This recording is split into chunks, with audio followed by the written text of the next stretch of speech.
I've always been kind of a perfectionist.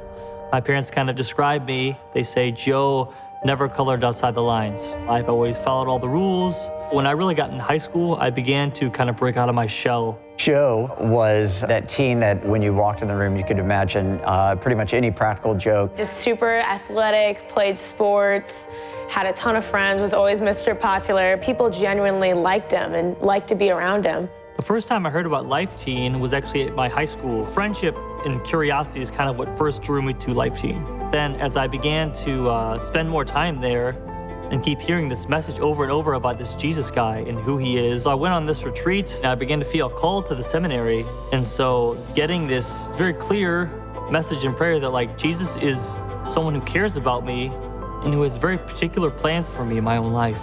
Life Teen helped set the stage for that because if my heart wasn't already open to going on a retreat, I'm not sure if I would have been open to this. It's always a big topic discussed in Life Teen.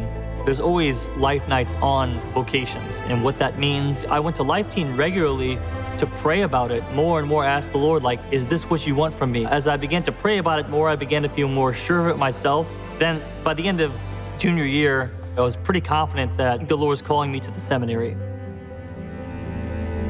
It was 4th of July. Our entire family was gathered at our family farm at the lake. So we were driving back from our lake to our house where we were fighting over the radio. I was driving, so I lost control of the car, and I swerved off the road, and we hit a tree at about 40 miles an hour. I remember looking around, and Joe, his head was just leaning back against the seat, blood coming from the side of his head. And then I looked down, and sure enough, my own legs are just torn apart. I had 3 strokes. I had an extremely traumatic brain injury. Both my lungs were collapsed. I had bruised ribs, a broken jaw, partially severed right ear, nerve damage in my right eye. I lost so much blood. I had damage to my carotid artery.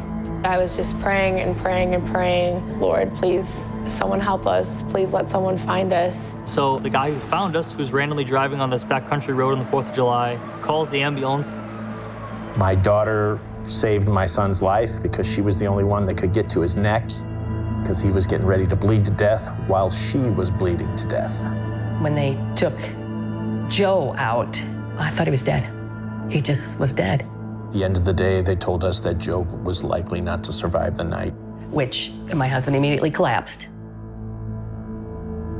I texted Dan Huss. I said, they've been in a terrible accident. Please tell everyone to start praying. News travels quickly amongst teens, so we obviously prayed because that was about the only thing we could do. I remember being scared, but I also remember feeling really hopeful at the same time. I prayed so many rosaries every day for Joe's recovery. We felt all the prayers. We really did. All over the world, people were praying. I was put in a medically induced coma. Pretty much for 74 days, I was unresponsive. I received 10 units of blood. I had ventilator, feeding tube.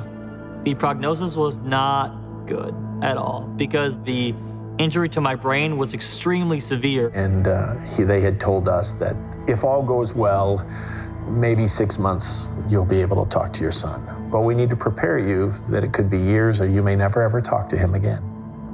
The Life Teen leaders and volunteer corps members were an extended part of my family. Corps members were there 7 days a week, 24 hours a day for 4 months with us as a family. They came in full force with just making themselves available. Like, what do you need us to do? It would have been a different journey if we hadn't had them. There was another seminarian who, when he was with Joe, said he would pray the Liturgy of the Hours with him. There was some sort of machine that would measure his brain activity. When he would sing the antiphon to Mary at the end of night prayer, that his brain activity would spike up when he would hear those prayers. I came out of the intensive care unit, which was a good sign. When they took the trach tube out of my throat for my breathing, 6 hours after that surgery happened, I finished off the Glory Be prayer. 6 hours after they said I'd never talk again. You begin to see God's hand in some things.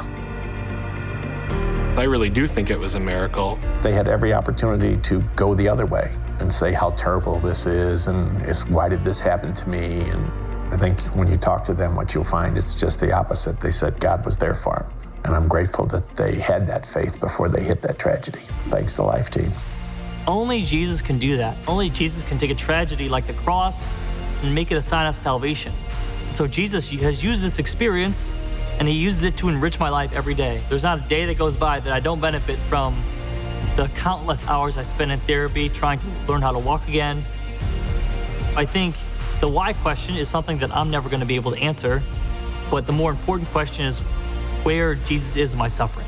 The cross, when I think about Jesus carrying a cross, like you can't passively carry a cross. He was carrying the cross right next to my bed in the hospital. Even though my recovery and my therapy took a long time, Jesus was carrying the cross right there with me. I guess I can say now that I'm thankful for all the lessons that he taught me throughout this period, but it was hard.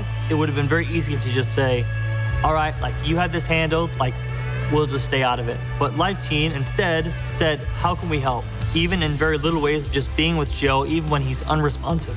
There is a relationship and a friendship built already. Life Teen was a bridge to help me discover Jesus.